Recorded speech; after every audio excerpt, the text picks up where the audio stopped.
Hey everyone, in this video I'll show you how to edit PDF file in laptop and PC. Let's get started. First, open Google Chrome or any web browser on your computer or laptop. In the search bar, type PDF to Word and press enter. Then click on any trusted site that says PDF to Word converter.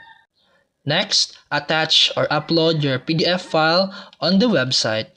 Then click Convert, then wait for a few seconds until it's finished. Once done, click Download File to save the converted Word document. And after that, go to your Downloads folder or Download History at the top right corner. Then open the converted file, and now you can easily edit the text, images, or layout using Microsoft Word or Google Docs. And that's it for today's video. If you found this helpful, please like and subscribe for more videos. See you in the next one.